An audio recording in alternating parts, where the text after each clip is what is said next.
안녕하세요, 제프입니다. 제가 2026년부터 새로운 콘텐츠를 시작을 했는데 자덕의 몸이라는 코너를 준비했어요. 저도 여러분들처럼 유산소 운동을 하다 보니까 어떻게 하면은 좋은 퍼포먼스를 낼까 고민을 하게 되죠. 그러니까 제가 또 관심 있는 자료들을 찾아보니까 콘텐츠 만들면 좋을 텐데 이런 생각이 들어서 이런 코너를 좀 준비를 해봤어요. 자, 오늘은 첫 시간인데 유산소 시스템 요거에 대해서 얘기를 해볼 거예요. 유산소 운동이니까 당연히 유산소 시스템 얘기를 해야겠죠. 예. 범위가 생각보다 굉장히 넓더라고요. 예, 그래서 너무 깊이 있는 내용 있죠. 생화학적 반응 뭐 이런 것들은 좀 많이 생략이 될 것 같아요. 우리가 운동을 하면서 근데 만약에 이게 이제 전체적인 맥락 있죠. 그런 것들이 머릿속에 딱 그려진다면은 좀 더 효율적으로 운동하는데 좀 도움이 되지 않을까 좀 기대가 됩니다. 아무튼 오늘은 유산소 시스템 얘기를 좀 해보겠습니다. 자, 여러분들 많이들 알고 계시죠? 사이클은 마라톤하고 수영하고 이제 더불어서 이제 3대 유산소 운동이잖아요. 유산소 운동은 이제 유산소 시스템을 이용해서 운동을 하는 건 이제 유산소 운동이라 그러잖아요. 전문적인 용어로 에어로빅 시스템을 이제 유산소 시스템이라고 이제 불러요. 그러니까 유산소다, 그러니까 에어로빅이다, 뭐 이런 같은 말이겠죠. 근데 그리스어로 이제 에어로는 공기나 산소를 뜻하고 비오스는 생명이나 생존을 뜻한대요. 에어로빅이 어원입니다. 근데 요거를 그냥 직역을 하면은 산소로 살아가는 이제 또는 이제 산소를 기반으로 유지되는 생명 시스템. 에나로빅 같은 경우에는 생명 시스템인데 산소가 없는 상태, 이렇게 이해하시면 돼요. 에너지를 생성하는 거를 메타볼리즘이라 그러는데 산소를 이용해서 에너지를 만들면은 에어로빅이라 그러고 이제 산소 없이 에너지를 만들면은 이제 에나로빅이라 그러죠. 근데 요가 두 가지는 단독적으로 사용이 되진 않아요. 이제 무산소 시스템은 몇 분 안에 끝날 정도로 지속 시간이 짧은데 또 피로도 빨리 옵니다. 많이 알고 계시죠? 젖산 있잖아요. 젖산이라는 부산물이 나오는 게 무산소 대사인데 젖산만 나오는 게 아니라 수소이온이 같이 나와요. 혈액을 산성화시키고 그게 이제 피로로 연결이 되죠. 요거에 대한 메커니즘은 제가 천천히 한번 다뤄볼게요. 에너로빅 시스템은 빠르고 힘이 강해요. 반면에 유산소 시스템은 지속력이 굉장히 좋죠. 수시간 동안 지속이 됩니다. 에너지 생성은 조금 느리지만은 많은 양이 생성이 되죠. 산소하고 반응해서 만들기 때문에 수소이온도 나오지 않고요. 피로도 또 늦게 오고 부산물도 적습니다. 근데 좀 전에 얘기했듯이 에나로빅하고 에어로빅은 단독적으로 사용되지 않아요. 지속주 한다고 해서 오로지 에어로빅만 뭐 사용이 된다? 이거는 아닌 거죠. 마찬가지로 스프린트나 어택을 한다고 해서 산소를 하나도 사용하지 않고 뭐 무산소 대사만 한다? 이런 것도 또 아닌 거예요. 그 다음에 얘기해 볼 거는 에너지원인데 이 산소 있죠. 예, 산소는 사실 에너지원이 아니죠. 근데 에너지 만들 때는 특히 유산소 시스템에서는 산소가 꼭 필요합니다. 근데 이때 에너지원은 탄수화물하고 지방이죠. 단백질도 오른쪽 보시면 알겠지만 에너지원이 되긴 해요. 근데 단백질은 체내 에너지원이 거의 이렇게 고갈됐을 때만 사용이 되고 대부분의 단백질은 구성 성분을 재생하는 데 씁니다. 탄수화물 같은 경우에는 소장에서 포도당하고 과당으로 분해가 돼요. 요걸 이제 우리가 단당류라 그러죠. 근데 반면에 지방 같은 경우에는 담즙에서 이게 유화가 돼서 지방산하고 글리세린 형태가 됩니다. 뭐 이렇게 용어가 나오면 조금 그렇긴 하죠. 자, 우리는 소장을 연료 분해하는 공장으로 이렇게 이해할 수가 있어요.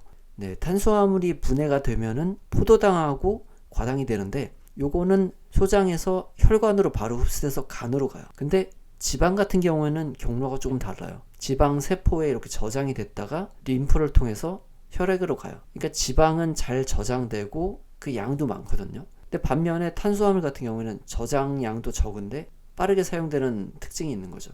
탄수화물 같은 경우에는 글리코겐이라는 형태로 간하고 근육에 저장이 되는데 우리가 운동 중에 사용하는 탄수화물은 근육에 저장되어 있던 것들이에요. 간에 저장되어 있는 글리코겐은 대부분 혈당 조절에 사용이 되고요. 체내에 있는 글리코겐은 다 합쳐도 1500에서 2000kcal 밖에 안 됩니다. 그러니까 5시간짜리 그란폰도 코스에서 대략 이제 3000에서 4000kcal 정도 사용한다고 그렇게 가정을 하면은 이건 매우 부족한 양이겠죠. 그러니까 체내에 저장된 글리코겐만 사용해서는 완주가 불가능한 거죠. 그래서 장시간 지구성 운동을 하기 위해서는 탄수화물 보충과 지방 연소를 잘 해야만 하겠죠. 자, 물론 글리코겐 저장량을 이렇게 늘리는 방법도 있습니다. 그리고 이제 시간당 탄수화물 공급량이나 아니면 탄수화물이 분해돼서 글리코겐 형태로 근육 도달까지 그런 시간들, 이런 것들에 대한 원리는 나중에 또 다뤄볼 겁니다. 자, 오늘은 유산소 시스템에 대한 이해만 하면 될 것 같아요.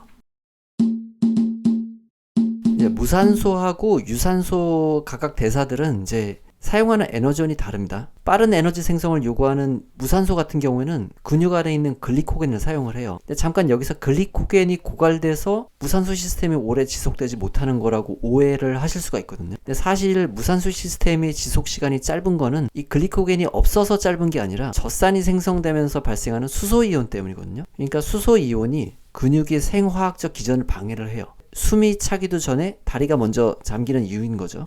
그것 말고도 다리가 잠기는 이유는 여러 가지가 있어요. 뭐 신경계 피로나 인상 크레아틴 고갈, 그리고 산소 부족, 뭐 이런 것들이 있을 수 있어요. 인터벌에서 발생하는 피로 같은 거는 시간이 지나면 회복이 됩니다. 근데 정말 만약에 글리코겐이 완전히 소진된 거라면 이게 쉬어도 근수축이 일어나지가 않겠죠. 에너지원이 없으니까요. 자, 그러면 오래 이렇게 지속이 되는 유산소 시스템을 보겠습니다. 좀 전에 무산소하고 유산소는 사용하는 에너지원이 다르다고 했죠. 근데 글리코겐 같은 경우에는 무산소에서도 사용이 되고 유산소에서도 사용이 돼요. 이렇게 동일하게 사용이 되는데 지방 같은 경우에는 무산소에는 사용이 되지 않죠. 글리코겐은 똑같이 무산소와 유산소에 사용이 되지만은 사용되는 방식이 조금 다릅니다. 요건 이제 차차 설명을 해드리도록 할게요. 어쨌든 무산소 시스템과 동일하게 유산소에서도 글리코겐을 쓰지만은 산소를 이용하기 때문에 부산물이 거의 나오지 않습니다. 근데 여기서 중요한 개념이 바로 젖산 역치라는 일종의 경계선인데요. 자, 여러분 아시다시피 역치라는 거는 임계점이죠. 역치점을 딱 넘으면은 그때부터 이제 부산물이 분비가 되고 수소 이온이 나오니까 지속력은 떨어지는 거고 곧 지쳐버린다는 그런 의미를 갖는 거죠. 역치점보다 낮을수록 강도는 낮고 강도가 낮을수록 탄수화물보다 지방의 사용량이 그렇게 늘어나겠죠. 자, 이제 지방이 분해된 형태인 지방산을 살펴보겠습니다. 최대 유산소 섭취량 있죠. VO2 max의 40에서 65%의 이런 비교적 낮은 운동 강도에서는 지방 사용 비중이 올라갑니다. 탄수화물의 사용은 낮아지만 완전히 0은 아니겠죠. 에나로빅하고 에어로빅은 단독적으로 사용되지 않아요. 비중이 다른 것 뿐입니다. 근데 어쨌든 지방은 저장이 잘 되는 특징이 있어요. 탄수화물이 분해된 글리코겐보다 훨씬 많은 양이 지방은 저장되어 있죠. 지방은 체내 지방이 혈액에서 실제 에너지원이 되기까지 수분에서 수십 분까지도 걸리는데 만약에 우리 혈액 속에 지방산이 이렇게 미리 준비되어 있으면은 1, 2분 정도로 단축이 됩니다. 그래서 저강도 지속 운동을 하면은 5분이 지나잖아요. 그러면 그때부터 지방이 동원되기 시작을 해. 그리고 15분 정도가 지나면은 지방 유산소 시스템이 안정화가 되는 거죠. 체내에 있는 이런 지방들은 그 양도 많을 뿐더러 탄수화물에 비해서 분자당 3배 이상의 에너지를 만들어냅니다. 단 지방은 저강도에서만 사용되는 그런 특징이 있죠. 많은 에너지를 지방이 만들어내는 건 알겠는데 이거를 고강도에서 사용할 수 없다는 점은 많이 아쉬운 일이죠. 만약에 그게 가능하다면은 사실 높은 강도의 운동을 오래 지속할 수도 있게 되는 거잖아요. 자, 왜 지방은 고강도에서 사용을 할 수 없을까요? 이거는 좀 깊은 얘기니까 제가 나중에 또 따로 다루겠습니다. 자, 미토콘드리아는 이제 많은 분들이 들어보셨을 겁니다. 이제 소세포 기관이죠. 유산소 시스템에 대해 이야기하기 위해서는 미토콘드리아를 빼놓을 수가 없습니다. 대략 25억 년 전쯤에 이제 시아노박테리아가 지구상에 등장합니다. 이것이 바로 최초로 광합성을 시작한 생물인데요. 광합성을 시작을 하니까 대기 중에 산소가 쌓이기 시작했겠죠. 이거를 대산소화 사건이라고 부릅니다. 초기 생명체들한테는 사실 산소는 독성 물질이었다고 해요. 생물은 어느 순간부터 산소를 에너지 생산에 사용하게 됐어요. 이것을 가능하게 한 게 바로 미토콘드리아인데 그 등장은 약 20억 년 전쯤입니다. 그러니까 대산소화 사건 후로 5억 년이 걸린 거죠. 산소를 에너지원으로 사용하게 된 후로는 한 개의 산소 분자 기준으로 30에서 36개의 ATP를 생산하게 됐고 이는 에나로빅이 가진 2개보다 대략 한 15배 이상 많은 고효율 시스템이었죠. 미토콘드리아는 소세포 기관이죠. 그러니까 세포 안에 들어있는 기관인 거예요. 에너지를 필요로 하는 몸속 거의 모든 세포에는 미토콘드리아가 있어요. 골격근 중에서는 적근이라고 부르는 빨간 근육세포에 이 미토콘드리아가 주로 많이 있고, 끊임없이 움직이는 심장 근육에도 당연히 있겠죠. 간세포에도 있고요. 뇌신경 세포에도 있습니다. 신장이나 췌장 이런 대부분의 장기에도 미토콘드리아가 있어요. 반면에 각질화된 이런 피부들 있죠. 그쪽에는 거의 없습니다. 머리칼이라든지 적혈구, 손톱, 뼈, 연골, 힘줄 이런 데는 당연히 별로 없겠죠. 지구성 운동을 많이 하면은 미토콘드리아가 늘어납니다. 개수도 늘고 크기도 늘어나요. 뿐만 아니라 우리가 운동 중에 이제 적응을 하면서 늘어나는 것들 중에 또 뭐가 있을까요? 산소가 공급이 잘 되려면은 미세혈관도 발달을 하겠죠. 이렇게 훈련에 대한 생리학적 변화에 대해서는 다음에 또 다루겠습니다. 미토콘드리아는 유산소 시스템 그리고 무산소 시스템이 젖산 재처리 과정에서 에너지를 생산하는데, 그러니까 미토콘드리아의 수가 많으면은 더 많은 산소를 사용해서 더 많은 에너지를 만들 수도 있고, 인터벌하고 다음 인터벌 사이에 회복 기간도 더 짧아지는 거죠. 좀 전에 얘기했다시피 무산소 시스템이 발생한 젖산을 재처리하는 과정까지도 미토콘드리아가 관여를 하니까요. 자, 오늘은 어쨌든 유산소 시스템에 대해서 이야기를 해봤는데, 요거를 설명하기 위해서 탄수화물하고 지방 얘기를 했고, 그것을 산소하고 결합해서 에너지를 생성하는 미토콘드리아에 대해서 진짜 간단하게만 얘기를 해봤습니다.